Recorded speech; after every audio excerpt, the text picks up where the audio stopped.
세상이 참 공평하다라고 느끼게 해주는 말들이 있습니다. 인과응보라는 말 들어보셨죠?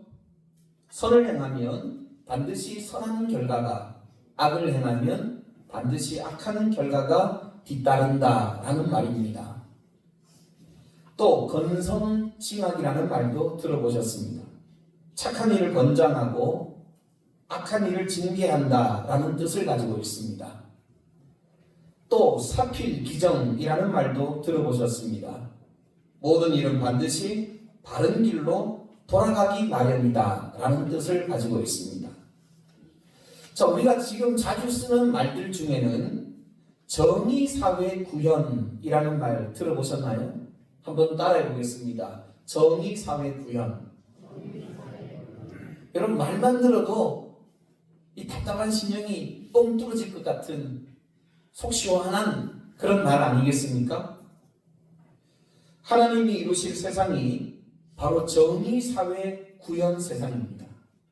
그래서 오늘 본문에 보면 불의한 자들을 하나님께서 반드시 심판하시고 경건한 자들은 반드시 구원하신다라는 필연성에 대해서 우리에게 말씀을 증거하고 계십니다. 오늘 9절 말씀을 봅니다. 주께서 경건한 자는 시험에서 건지실 줄 아시고 불의한 자는 형벌 아래에 두어 심판날까지 지키시며.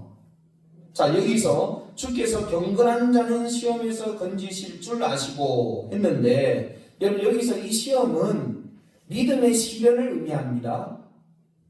다시 말하면 믿음을 지키기 위해서 지금도 힘써 싸우고 있는, 처절하게 싸우고 있는 자들을 하나님께서 반드시 구원해 주신다, 그 말씀이에요.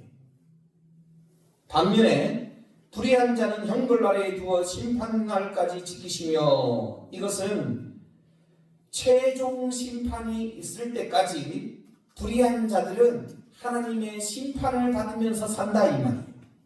그리고 더 나아가서 그들에게는 최종 심판, 무시무시한 하나님의 마지막 심판이 남아있다 하는 것을 우리에게 가르쳐주고 계십니다. 그래서 이 구절에 있는 말씀은 하나님의 구원하심 그리고 하나님의 심판하심에 대한 필연성을 강조하고 있는 말씀이다, 그렇게 보시면 됩니다. 구약성경 스바냐 1장 12절에 보면 이런 말씀이 있습니다. 그때 내가 예루살렘에서 찌꺼기같이 가라앉아서 마음 속에 스스로 이르기를 여호와께서는 복을 내리지 아니하시며 화도 내리지 아니하시리라 하는 자를 등불로 두루 찾아 벌하리니. 이 하나님 말씀이에요. 자, 사람들 중에는 하나님이 없다라고 주장하는 자들이 있죠. 그 사람들이 이렇게 주장합니다. 우리가 아무리 착한 일을 하고 하나님을 기쁘시게 해봐야 하나님은 우리에게 복 주지 않는다. 또 우리가 아무리 죄짓고 악한 일을 행해도 하나님은 우리에게 화를 내리지도 않는다. 다시 말하면 구원도 없고 심판도 없다라고 말하는 자들이 있다, 이 말이에요. 자, 그런데 그런 자들에 대해서 하나님께서는 등불을 드시고 두루 찾아다니고 찾아서는 그들을 벌할 것이다, 이렇게 말씀하고 계십니다. 반드시 뭐가 있습니까? 구원이 있다는 말이에요. 반드시 무시무시한 하나님의 심판이 있다라는 것을 우리에게 말씀하고 계십니다. 사실 우리 신앙생활의 동력이 바로 이것에 대한 확신과 믿음에 있습니다. 여러분, 저 바다에 떠있는 큰 배가 앞으로 전진하기 위해서는 그 배를 움직이는 힘, 동력이 필요하잖아요. 뒤에서 프로펠러가 계속해서 돌아서 힘을 발생시켜가지고 배를 앞으로 밀어낸다, 이 말이지. 신앙생활도 똑같습니다. 여러분이 흔들리지 아니하고 자본하거나 치우치지 아니하고 저 천장을 향하여 우리가 믿음으로 달려가야 되는데, 우리의 신앙생활의 믿음의 동력, 힘이 어디에 있느냐. 그것은 바로 하나님은 반드시 구원하신다, 하나님은 반드시 심판하신다라고 하는 이 확신과 믿음에 있는 줄로 믿습니다. 여러분, 만약에 하나님의 분명한 심판이 없고 하나님의 분명한 구원함이 없고 상도 없고 벌도 없다면 누가 목숨을 걸고 신앙을 지키겠습니까? 그럼 누가 순교자의 길을 걸어가겠습니까? 만약에 이것에 대한 확신과 믿음이 정확하지 않는다면요, 세상 사람들이 말하는 것처럼 물에 물 탄 듯 술에 술 탄 듯 우리 신앙생활이 이것도 저것도 아닌 사짜배기 신앙으로 전락하고 마는 거예요. 자, 여러분의 자녀들이 어느 날 재산을 정리해가지고 부모님을 찾아왔어요. 그리고 부모님 앞에서 이렇게 얘기합니다. 아버지, 어머니, 인생 뭐 있습니까? 인생은 한 번입니다. 그래서 제가 집도 팔고 차도 팔고 통장도 털고 우리 아이 대학교 갈 등록금도 다 털어가지고 내가 내일 저 카지노 가서 거기서 내가 한번 땡겨볼랍니다. 인생 뭐 있습니까? 한 방입니다. 그러면서 여러분을 찾아와가지고 내일 전 재산을 가지고 정선 카지노 가겠다고 고백을 했다 이 말이지. 자, 부모 되시는 여러분 어떻게 하실래요? 탁월한 선택이다. 그렇게 하실래요?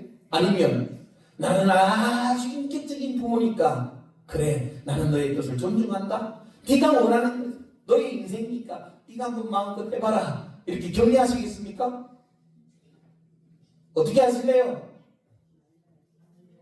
말려야지. 자, 말려야 되는데 어떻게 말려야 돼요? 내 생각은 말이야 이런데 여러분 이렇게 말리실래요? 아니에요. 피를 토하는 심정을 가지고 말려야 됩니다. 그럼 왜 말려요? 그 길이 무슨 길인 걸 알기에, 멸망하는 길인 걸 알기에, 그 길이 가정이 깨어지는 길인 것을 알기에, 그 길이 멸망의 길이다 이 말이에요. 나는 확실히 안다 이 말이에요. 여러분 이제 정선 카지노 가서 실컷 땡기고 나면 며칠 있으면 모든 걸 다 잃고 이제 아들이 돌아옵니다. 그러면요 부부간에 이혼해야 되겠지요. 집도 뭐 아무것도 없으니까 거리로 나앉아야 되겠지요. 손자 손녀는 대학교도 못 가겠지요. 너무나도 뻔한 일이다 이 말이에요.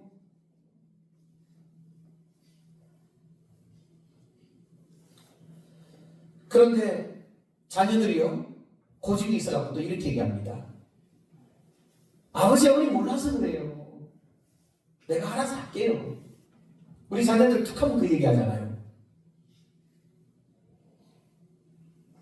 인생을 얼마나 살았다고요. 우리 자녀들이 툭 하면 부모에게 이렇게 얘기하면 내가 알아서 할게. 내가 알아서 할게. 자, 여러분의 자녀들도 여러분이 말리려고 하니까 한결같이 그렇게 얘기합니다. 아버지 내가 알아서 할게요. 어머니 내가 알아서 할게요. 자, 그렇게 얘기하면 어떻게 하실래요? 알았다. 네 알아서 해. 이렇게 하실래요? 어떻게 하실래요?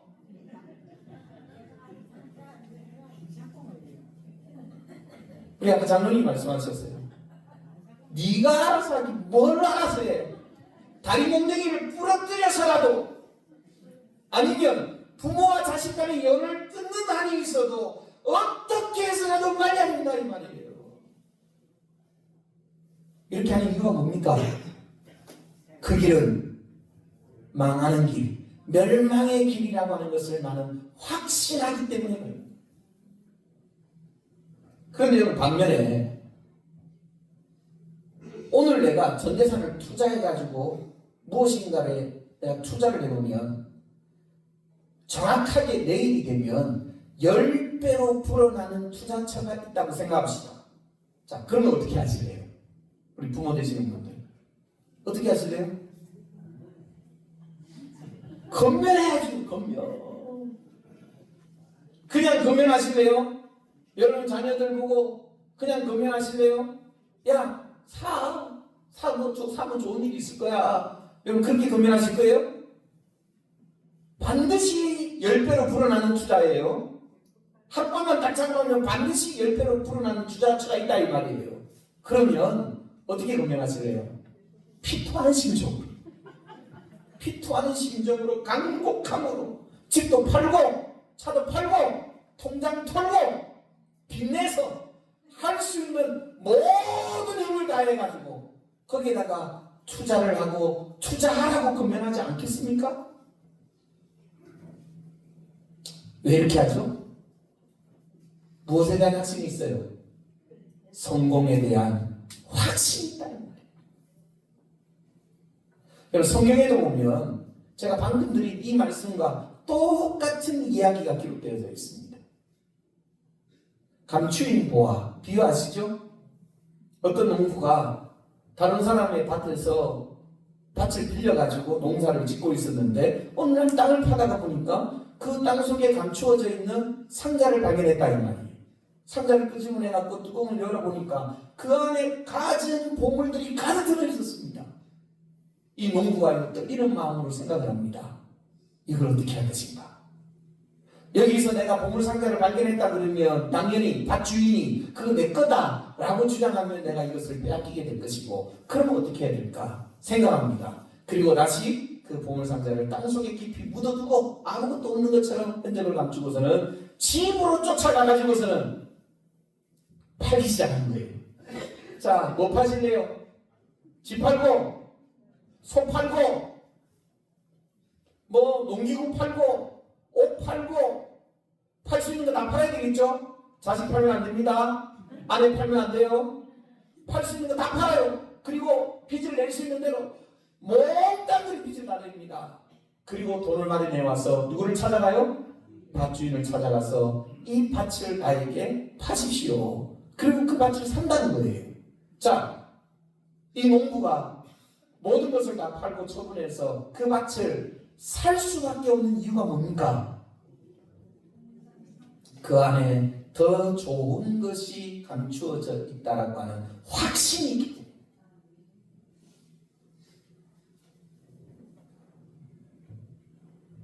자, 다시 우리 삶으로 돌아와서 제가 한번 생각해 보겠습니다. 여러분들 집에 불신 자녀 논속들 있습니까? 없습니까? 있지요? 여러분들 집에 있는 그 불신 자녀 권속들을 위해서 피를 토하면서 건면해 보신 분들 손 들어 보십시오. 우리 그렇지 못해요. 여러분이 정말 애통하는 마음으로 불신 자녀 권속들을 향하여 너 그러면 멸망당한다. 너 교회 가야 된다. 예수 믿어야 된다. 여러분이 간곡하게 얘기할 때 자녀들이 한결같이 이렇게 얘기합니다. 뭐라고 얘기해요? 아이고 아버지요, 내가 알아서 할게요.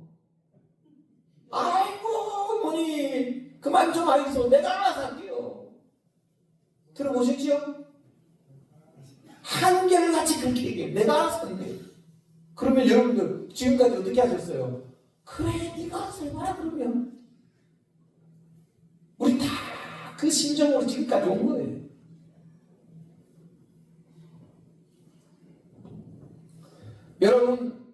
여러분이 한 주간의 삶을 살아갈 때 여러분이 하나님의 말씀을 들었으나 그 하나님의 말씀대로 살지 못하고 하나님의 말씀에 순종하지 못하는 여러분의 삶을 바라보면서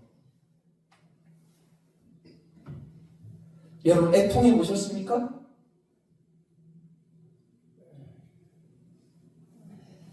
왜 하나님의 말씀대로 살지 않습니까?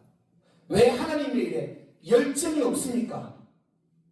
뭐 되는 대로 뭐 그냥 오늘도 그냥 대충 되는 대로 살고 되는 대로 신앙생활하고, 왜 하나님의 말씀대로 내가 피를 토하는 심정으로 내가 이 하나님의 말씀대로 살아야 되는데 왜 그 열정이 없느냐 이 말이에요.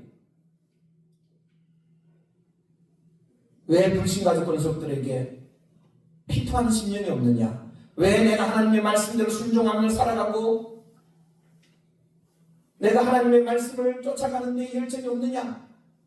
제가 물어보면 대부분 사람들이 이 핑계도 대고 저 핑계도 대고 여러 가지 핑계를 댑니다. 그러나 이유는 딱 한 가지. 결과에 대한 확신이 없기 때문에 그래요. 여러분 어떤 것도 핑계거리가 되지 않아요. 그것에 대한 결과에 대한 확신이 부족하기 때문에 내 안에 피를 토하는 심정도 없고 뜨거운 열정도 없고 우리는 그렇게 믿음 생활하고 있는 거예요. 만약에 여러분이 하나님의 분명한 심판과 하나님의 분명한 구원에 대한 확신이 있다면 여러분의 신앙생활은 지금과는 상상할 수도 없을 만큼 많은 변화들이 일어나게 될 것입니다. 여러분 사도행전 2장에 보면 믿는 사람이 다 함께 있어 모든 물건을 서로 통용하고 또 재산과 소유를 팔아 각 사람의 필요를 따라 나눠주며 라는 말씀이 있습니다. 지금 우리의 시각으로는요 상상할 수도 없는 일들이 초대교회 안에서 일어났습니다. 많이 가진 자, 부자들이 자기 재산을 내놨다 이 말이에요. 누구를 위하여? 교회를 위하여, 공동체를 위하여, 가난한 자들을 위하여 그것들을 다 내놓으면서 같이 서로 통용, 같이 쓴다는 거예요. 그리고 누구도 자기 것을 자기 것이라고 주장하는 자도 없고 각 사람의 필요를 따라서 나누어 주는 이런 선행들이 일어났습니다. 물질주의에 빠져있는 현대인 그리스도인들에게는요 상상할 수 없는 일이에요. 그런데 왜 초대교회 안에는 이런 역사들, 기적들이 있었느냐? 이유는 딱 한 가지입니다. 무엇에 대한 확신? 구원하심에 대한 확신. 하나님의 상과 벌에 대한 확신. 이 확신이 분명했기 때문에 그들은 자신의 재물을 내어놓으면서 하나님의 뜻대로 말씀대로 살려고 열정을 다했다라고 하는 것을 우리가 보게 됩니다. 제가 조금 전에 뭐라 그랬습니까? 구원과 멸망에 대한 확신, 상과 벌에 대한 확신이 있다면 우리의 믿음 생활이 지금과는 상상할 수 없듯이 엄청난 대변혁의 역사가 일어날 것이라고 제가 말씀을 드렸지요. 성경의 이야기뿐만이 아니고 우리 믿음의 선진들의 살아온 삶을 봐도 여러분 그것들이 증명되어지는 이야기들이 너무 많습니다. 한동안 우리 한국교회가 치유은사를 행하고 있을 때 여러분 가장 선두에 섰던 분이 현신의 권사님이에요. 현신의 권사님 아시잖아요. 그분이 대구에서 치유은사를 받아서 많은 병자들을 고쳤습니다. 그리고 많은 영혼을 하나님께로 인도했습니다. 근데 이 현신의 권사가 어느 날 죽어서 하나님 앞에 갔다 이 말이죠. 자기가 하나님 앞에 갈 때 스스로 이렇게 생각했습니다. 나는 하나님을 신실하게 섬겼고 또 많은 사람들을 고쳐서 하나님을 믿도록 했기 때문에 하나님께서 나를 위하여 아주 대궐같이 큰 좋은 집을 짓고 나를 맞이해 주실 것이다 이렇게 생각했는데 막상 하나님 나라 가보니까 자기 생각하고는 전혀 다르게 대궐 같은 집은 온데 간데 없고 계집이 있더래요. 그 계집이 현신의 권사 네 거다 이렇게 얘기하시더라고요. 너무 놀라가지고 예수님께 따졌답니다. 예수님 저 누군지 모르세요? 그랬더니 예수님이 하시는 말씀이 그래 난 네가 누군지 모르겠다 이렇게 말씀하시더래요. 아니 예수님 제가 많은 병자들을 고치고 예수님의 이름으로 많은 기적과 능력을 행하고 그리고 많은 사람을 예수님께로 인도한 현실입니다. 그랬더니 예수님이 하시는 말씀이 너는 나의 능력을 가지고 너의 장사를 하였지 언제 나에게 영광을 돌리고 나의 일을 하였느냐? 난 너를 모른다. 반문하시더라고요. 여러분 큰일 난 거 아닙니까? 우리 예수 믿는 사람이 천국 갔는데 하나님 앞에서 하나님이 난 너 모르겠다 이렇게 하면 이거보다 큰일이 어디 있습니까? 야 이거 진짜 큰일이다. 그래가지고서는 그 즉시요 예수님께 매달려가지고 간청을 했대요. 예수님 딱 한 번만 내게 회개할 수 있는 기회를 주십시오. 예수님 딱 한 번만 나에게 회개할 수 있는 기회를 달라고 간절하게 요청을 했답니다. 그랬더니 예수님께서 이 죽은 현신애를 다시 살리신 거예요. 여러분, 이 기사는요, 우리 대한민국 모든 신문사에서 대서특필에서 이 보도가 된 내용이에요. 이 현신애 권사가 죽었는데 이제 염을 하기 위해서 칠성판, 나무판 위에다가 이렇게 눕혀두는 상태로 아들이, 미국에 살고 있는 아들이 있었어요. 근데 그 미국에 살고 있는 아들이 이제 귀국에서 돌아오면 그 아들이 마지막 어머니를 보고 이제 염을 하기 위해서 칠성판 위에 시신을 눕혀두고 있는 이제 아들이 오기를 기다리고 있는 상태였어요. 이미 사망을 했고. 그런데 하나님께서 그 현신의 권사의 기도를 들으셨는지 회개할 수 있는 기회를 주신 거예요. 그래서 칠성판에 누워있던 사람이 갑자기 살아나요. 여러분, 이런 기적이 어디 있습니까? 그래가지고 대한민국 모든 그 신문사에서 대서특필했습니다. 죽었던 현신에 살아나다. 여러분, 이 현신의 권사가 죽어서 천국 가봤다 이 말이죠. 가보니까 비로소 정확하게 알게 된 거예요. 하나님의 구원이 있고 하나님의 심판이 있고 하나님의 상이 있고 하나님의 벌이 있구나. 이것을 명확하게 아는 거예요. 그리고 다시 살아났잖아요. 자, 어떤 삶을 살았을 것 같아요? 예전처럼 똑같은 삶을 살았을 것 같아요? 천만의 말씀이에요. 우리가 이것을 확신한다면 내 신앙생활에, 내 믿음생활에 대변명의 역사가 일어날 수밖에 없다고 했잖아요. 그래서 회개하기 위해서 살아났던 이 현신의 권사는요, 하나님 앞에 그 자리에서 회개하고 자기가 그동안 신윤사를 통해서 모았던 재산 수십억을요 전부 다 저 북한에 있는 사람들을 전도하는 일에 쓰기 위해서 북한 성교에다가 기증을 했습니다.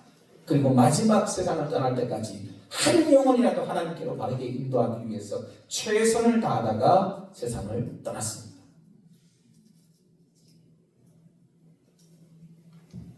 여러분, 꼭 기억하십시오. 하나님의 심판과 구원을 확신한다면 절대로 우리는 지금 살아가는 것처럼 이대로의 삶을 살아갈 수 없는 거예요. 이 진리를 깨닫는다면 오늘 여러분은 즉시 여러분의 신앙생활에 있어서 대변형의 역사가 일어나게 될 줄로 믿습니다. 대부분 성도들이 여기에 대한 확신이 없기 때문에 놀이삼아 교회 가요. 놀이삼아. 혹시 여러분들 중에 그런 분 계십니까? 집에 있으니까 심심하고 놀이삼아서 그냥 교회 왔다 갔다 하시는 분들. 이 확신이 없으니까 그냥 놀이삼아서 거기 가면 사람이 있으니까 놀이삼아서 교회 다니는 거예요.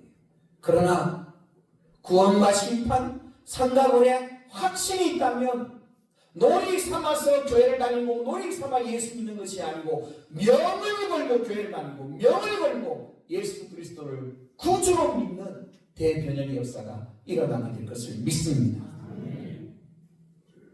성경은 한결같이 구원과 심판의 명확성에 대해서 우리에게 가르쳐주고 계십니다. 오늘 본문에 보면 세 가지 심판에 대한 말씀이 기록되어져 있습니다. 자, 첫 번째는 범죄한 천사들에 대한 심판의 말씀이 기록되어져 있습니다. 4절을 봅니다. 하나님이 범죄한 천사들을 용서하지 아니하시고 지옥에 던져 어두운 구덩이에 두어 심판 때까지 지키게 하셨으며. 여러분, 루시퍼가 타락하면서 그 루시퍼를 따르던 다른 천사들도 다 같이 타락했습니다. 그들이 하나님의 나라에서 쫓겨나서 사탄, 마귀, 귀신이 된 거예요. 그런데 이런 타락한 범죄한 천사들에 대해서 하나님이 절대로 가만히 두지 않는다 이 말이죠. 내가 그들을 반드시 심판하신다 분명히 말씀하고 계십니다. 두 번째는 노아 시대 사람들에 대한 심판의 말씀이 기록되어져 있습니다. 5절을 봅니다. 옛 세상을 용서하지 아니하시고 오직 의를 전파하는 노아와 그 7 식구를 보존하시고 경건하지 아니한 자들의 세상에 홍수를 내리셨으며 노아 시대 온 세상에 재앙이 간영했습니다. 그 사람들에 대하여 하나님이 가만히 두지 아니하시고 반드시 심판하실 것에 대하여 말씀하고 계십니다. 세 번째 심판은 소돔과 고모라 성에 대한 심판입니다. 6절에 보면 소돔과 고모라 성을 멸망하기로 정하여 죄가 되게 하사 후세에 경건하지 아니한 자들에게 본을 삼으셨으며, 특히 소돔과 고모라 성의 멸망은 장차 있을 불의한 자들에 대한 심판의 예고편이다 라는 것을 지금 말씀하고 있습니다. 그래서 후세에 경건하지 아니한 자들에게 본을 삼으셨다라고 분명하게 말씀하고 있습니다. 여러분, 하나님께서는 이 세 가지 심판을 통하여 시대마다 불의한 자들, 하나님을 떠나서 죄악에 거하는 자들, 그런 자들을 반드시 심판하시는 하나님이라고 하는 사실을 가르쳐주고 계십니다. 자, 그런데 본문에서 중요한 것은 이런 멸망의 심판 가운데에서 구원받은 자들이 있다는 거예요. 누가 구원받았습니까? 노아와 그 식구들, 그리고 롯. 이 노아와 롯은 하나님께서 반드시 멸망하고 심판하시는 그 심판 가운데에서도 구원을 받은 대표적인 사람들입니다. 오늘 우리는 이 시간에 노아와 롯이 어떻게 모든 사람이 멸망을 당하는 그 가운데에서도 구원을 받을 수 있었는지 그 이유를 살펴보면서 2025년도에 모두가 고통당하는 가운데에서도 이런 구별되어진 하나님의 구원의 은혜가 저와 여러분의 삶 속에 풍성하게 임하기를 주님의 이름으로 축원합니다. 이제 결론 부분입니다. 이 결론을 잘 들으셔야 돼요. 여러분, 하나님의 심판은 지금도 여러분이 느끼든 못 느끼든 알든 모르든 상관없어요. 계속해서 불의한 자들에 대해서 하나님의 심판이 내리고 있습니다. 그러면 우리는 그 심판에서 구원을 받아야 되잖아요. 자, 노아와 롯, 그들이 어떻게 구원을 받았는지 구체적으로 살펴보겠습니다. 먼저 노아가 구원을 받은 이유입니다. 자, 5절에 보면 하나님께서 노아를 이렇게 소개합니다. 오직 의를 전파하는 노아, 이렇게 소개하고 계시죠. 따라합시다. 오직 의를 전파하는 노아. 자, 이 말씀을 통해서 보면 노아는 120년 동안 산 위에서 배만 만든 것이 아니고 죄악에 빠져있는 사람들을 향하여 회개하고 하나님께로 돌아오라고 메시지를 외쳤다 이 말이지요. 힘써 하나님의 회개의 메시지를 증거했다라는 것을 우리에게 잘 보여주고 있습니다. 여러분, 내가 누군가를 살릴 수 있었는데 그 사람을 살리지 못해서 그 사람이 죽었다라고 했을 때 살리지 못하는 사람의 마음속에 엄청난 트라우마가 자리 잡게 됩니다. 우리는 이미 그 트라우마를 전 국민이 경험한 경험이 있습니다. 언제죠? 세월호 사건이에요. 여러분, 세월호 사건 때 처음에 제주로 가던 배가 지금 침몰 중이다라고 뉴스에 떴습니다. 그렇죠? 그때만 해도 배가 살짝 기울어져 있는 상태였어요. 그러니까 침몰한 것도 아니고 침몰 중이다라고 떴기 때문에 배가 살짝 기울어져 있는 상태이기 때문에 모든 사람들이요 다 마음을 쓰지 않았습니다. 아, 그럼 빨리 탈출하면 되겠네. 지금 빨리 저기 타고 있는 사람들 탈출하면 되겠다. 다 그렇게 생각하고 대수롭지 않게 생각했어요.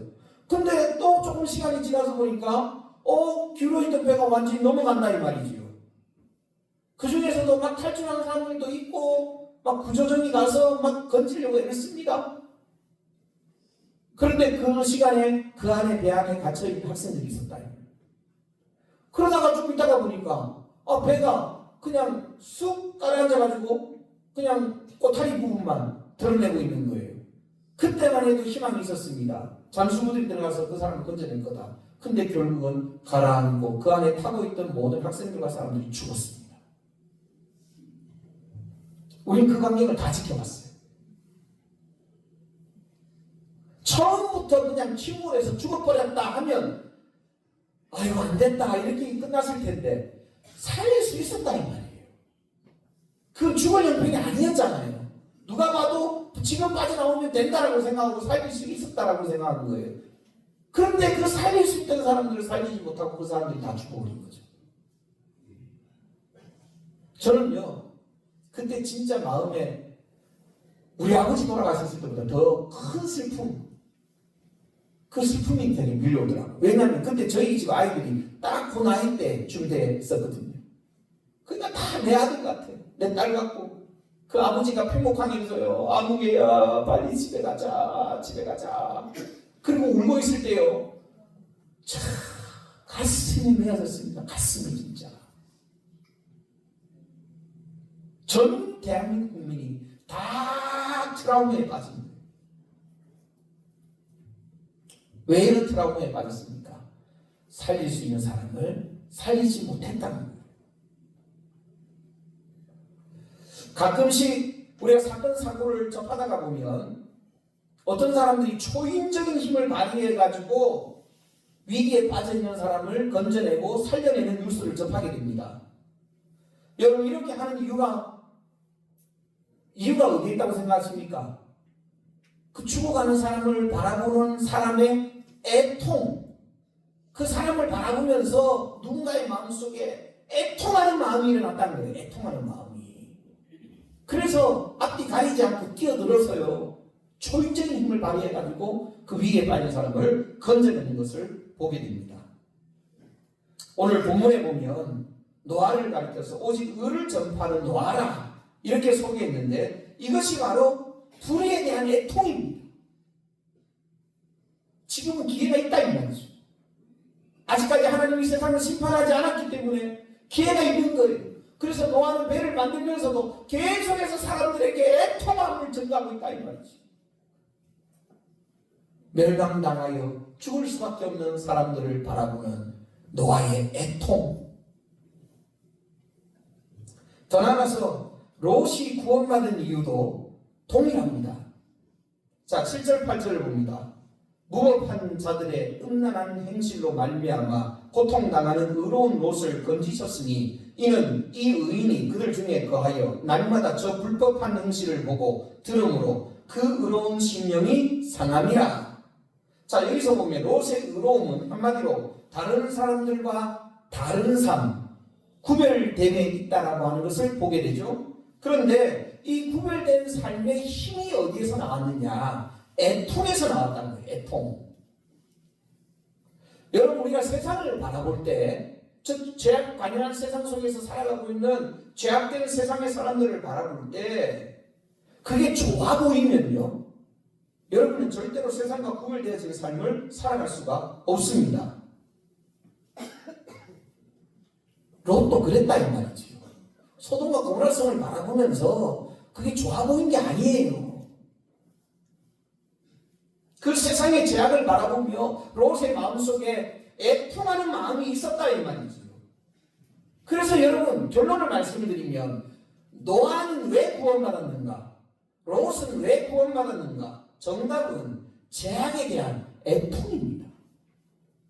하나님 그 마음을 보시는 거예요.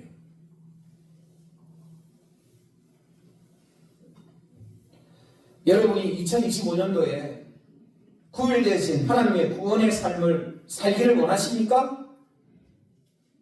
그렇다면 이 세상에 가능한 죄악을 바라보면서 더 나아가서 하나님의 말씀대로 살지 못하는 나 자신의 죄악된 삶을 바라보면서 가슴을 치며 애통하는 애통이 일어나야 할 줄로 믿습니다. 시편 56편 8절에 보면 다윗이 이렇게 기도합니다. 나의 유리함을 주께서 계수하셨사오니 나의 눈물을 주의 병에 담으소서. 이것이 주의 책에 기록되지 아니하였나이까. 여러분 다윗은요 눈물로 애통했습니다. 자기가 얼마나 심각한 죄인인지 하나님의 말씀에서 벗어난 자기의 삶을 바라보며 자기의 죄악됨을 바라보며 주님 내 눈물을 주의 병에 담으소서. 그런 눈물로 하나님 앞에 애통이 있다. 오늘 우리도 마찬가지입니다. 구별되어진 하나님의 구원의 은혜가 여러분의 삶 속에 찾아오기를 원하십니까? 그러면 눈물로 주님 앞에 애통하는 자리로 나가야 된다는 거예요. 제가 눈물에 대해서 조금 조사를 했습니다. 여러분, 눈물도요, 진짜 눈물이 있고 가짜 눈물이 있어요. 우리가 기쁘고 즐거울 때는요, 눈물샘 중에서 이 부교감 신경이 자극을 받아서 수분이 많은 눈물, 그러니까 싱거워요. 눈물이, 이 싱거운 눈물이 나와요. 근데 반면에 내가 분노하거나 화가 났을 때 흘리는 눈물은 교감 신경을 자극해 가지고서는 염분이 많은 짠 눈물이 나온답니다. 그러니까 여러분이 막 즐거워서 막 웃을 때 눈물 나오잖아요. 찍어서 한번 맛보십시오. 그 싱그리해, 수분이 많아서. 근데 막 그냥 화가 나고 막 분노해가지고 막 엉엉 울 때, 그때 눈물 한번 찍어서 맛보시라니까. 염분이 많아가지고 짜게. 사람은 평상시에도 눈물을 흘려요. 근데 1년간 어느 정도 눈물을 흘리느냐 조사를 해보니까 주스 한 병 정도 되는 양의 눈물을 흘린다고 합니다. 이 눈물은 세균을 제거하는 중요한 역할도 하고요. 그리고 한 가지 두드러지는 특징은 진짜 눈물은요, 눈 가에서 흐른대요. 진짜 눈물은. 그런데 여러분, 우리가 드라마 보면 배우들이 연기하면서 갑자기 눈물 팍 쏘는 거 있잖아요. 가만히 보십시오. 어디에서 눈물이 나는지. 가운데에서 눈물이 나요. 이 가운데에서 나오는 눈물은요, 자기 본 마음과는 전혀 관계없는 가짜 눈물이 납니다. 그래서 여러분들이 하품 한번 해보세요. 하품하면요, 또 가운데에서 눈물이 나요. 이 다 거짓된 눈물이에요. 이런 거짓된 눈물이 아니고 우리는 날마다 하나님 앞에서 가슴을 치는 애통으로, 참된 눈물의 애통으로 하나님 앞에 서야 할 줄로 믿습니다. 여러분, 초대교회 때 베드로가 나가서 설교할 때 그 설교를 듣고 깨달은 자들이 울면서 베드로를 찾아와서 이렇게 얘기합니다. 그러면 우리가 어찌할꼬? 여러분, 그러면 우리가 어찌할꼬? 이거 지금 자기 가슴에서 지금 토해내는 애통이에요. 눈물로 그러면 나는 어찌할꼬 애통할 때에 하나님께서 그들에게 성령을 기름 부어주시고 그들을 죄악 가운데서 구원해 주신 줄로 믿습니다.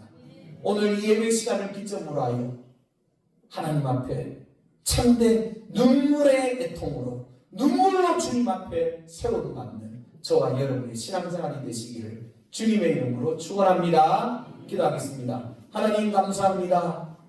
오늘 우리에게 주신 말씀 가슴에 깊이 잘 새기게 하시옵소서. 분명히 하나님의 구원과 심판이 있습니다. 상과 벌도 있습니다. 우리가 이것을 깨닫는다면 우리 신앙생활에 대변혁의 역사가 일어나야 할 줄로 믿습니다. 아버지 하나님, 설마 하는 의심의 마음을 벗어던지게 하시고 다윗과 같이 주님, 내 눈물을 주의 등에 담으소서. 눈물로 애통하며 주님 앞에 서게 하여 주시옵소서. 불신가족 권속들을 바라보며 하나님의 말씀대로 살지 못하는 나 자신을 바라보며 신앙의 열정을 잃어가는 나 자신을 바라보며 가슴을 치며 눈물로 애통하게 하여 주시옵소서. 눈물로 애통하는 자들에게 성령을 기름 부으시고 하나님, 저들의 영과 육을 회복시켜 주시고 살 길을 열어 주시옵소서. 우리 입석중앙교회 위에 큰 눈물의 애통, 부흥의 역사가 일어나기를 간절히 소원하옵고 예수님의 이름으로 기도하옵나이다. 아멘.